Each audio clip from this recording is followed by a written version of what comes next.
In tonight's headlines, actor Gregory Wong is among 4 people found guilty of rioting during the storming of the Legislative Council in 2019. Retail sales move into positive territory, but the industry is pessimistic about the short term. And US senators grill social media executives over online protection for children. The job of our company is building the best tools.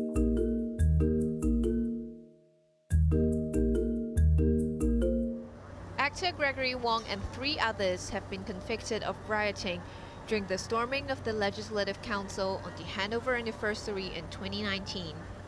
Wong, Ho Chun-yin, Ng Chi-yong and Lam Kem-kwan had pleaded not guilty earlier. Lam was also convicted of criminal damage. Wong had said he went to the legislature to hand over a charger to a reporter at the scene as police were planning to disperse protesters outside the building in Admiralty. But Deputy District Judge Lee Chi-ho questioned why the actor did not arrange to meet the reporter outside to avoid taking risks. The judge pointed out that on entering the building, 45-year-old Wong did not hand over the charger to any reporter, saying it was only an excuse to enter the premises. He was captured on camera hugging a protester and patting the person's shoulder. The judge said this showed that Wong was obviously offering support and encouragement, and his popularity could easily encourage protesters to riot. 2 other defendants, journalists Ma Kai-yong and Wong Ka-ho, were acquitted of rioting, but the court found them, along with Ho, guilty of entering or remaining in the precincts of the legislative chamber. Ma had ignored an evacuation order, and Wong Kai-ho was accused of not behaving in an orderly manner. Gregory Wong and Lam had earlier pleaded guilty to the charge of entering the chamber. All 6 will be sentenced next month. Janice Low, Cable News.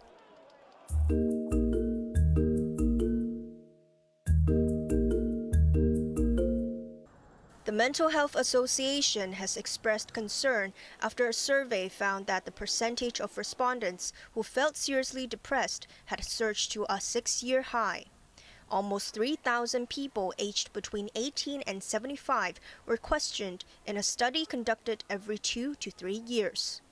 The percentage of those who felt seriously depressed jumped from 4% in 2012 to 11% in 2023.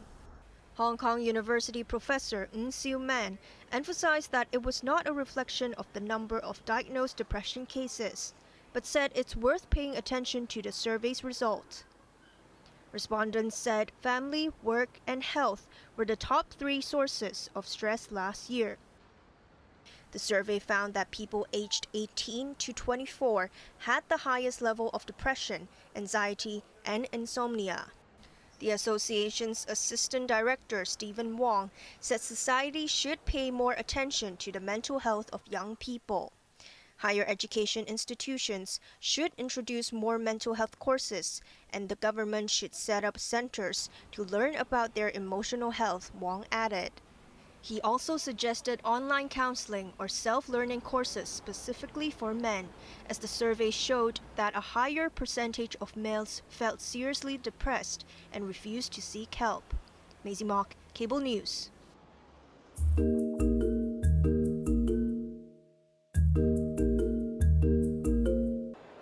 Retail sales in Hong Kong rebounded last year after contracting by less than 1% in 2022. Purchases in 2023 jumped 16.2% from the previous year to $406.7 billion. A big chunk of the recovery came from sales of jewelry, watches, clocks, and valuable gifts, which surged almost 55% from 2022.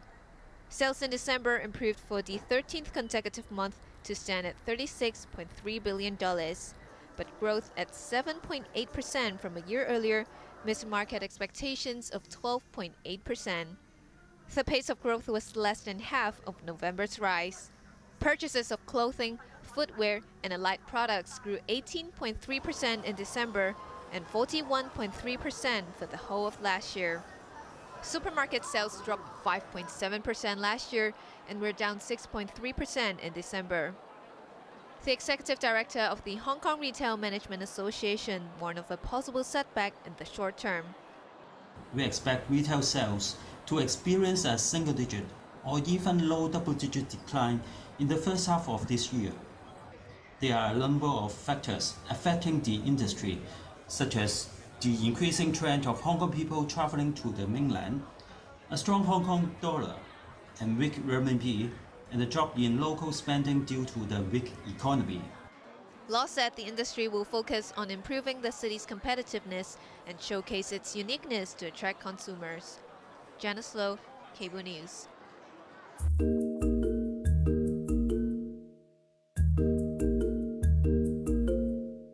The US Federal Reserve had both good and bad news for investors after its first meeting of the year.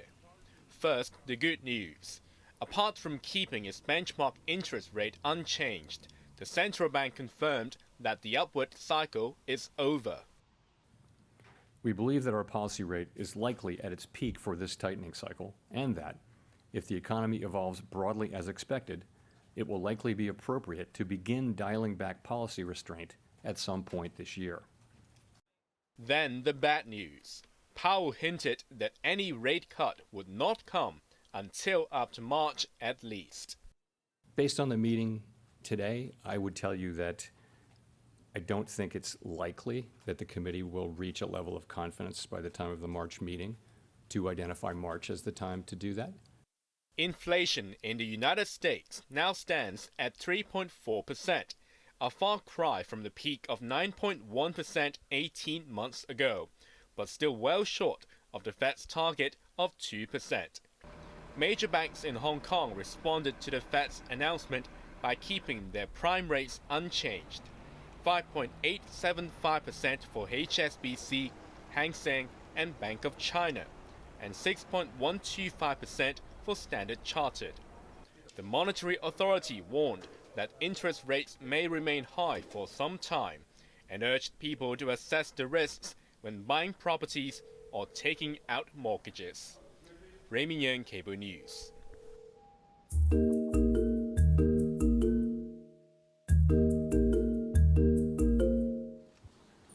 U.S. lawmakers have accused social media companies of failing to prevent the sexual and mental exploitation of children. This came during a Senate hearing attended by relatives of children who had hurt themselves or even taken their own lives because of social media content. 5 tech bosses were summoned, including Meta Chief Executive Mark Zuckerberg, Chief Executive of the firm that operates Facebook and Instagram. Mr. Zuckerberg, you and the companies before us, I know you don't mean it to be so, but you have blood on your hands. You have a product. You have a product that's killing people because people have taken your idea and they've turned it into a nightmare for the American people. They've turned it into a nightmare for the world at large. Senator Josh Hawley went one step further.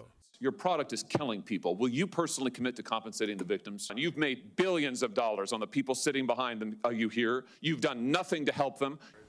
In response, Zuckerberg faced the relatives of children harmed by social media and apologized.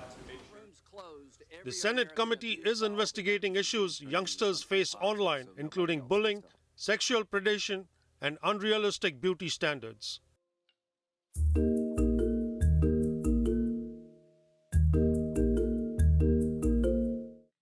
United Nations Chief Antonio Guterres has appealed to a number of Western countries to restore funding to the agency that helps over 2 million displaced and starving Palestinians survive in Gaza.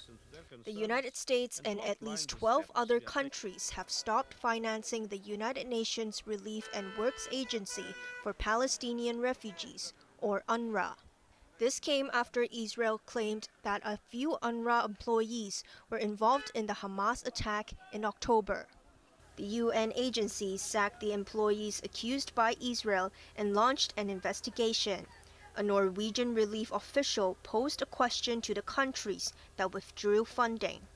Israeli soldiers and others are shooting at civilians with white flag, doing indiscriminate bombardment, etc. But I haven't seen the same donors say, will suspend all funding for Israel while they investigate what has happened.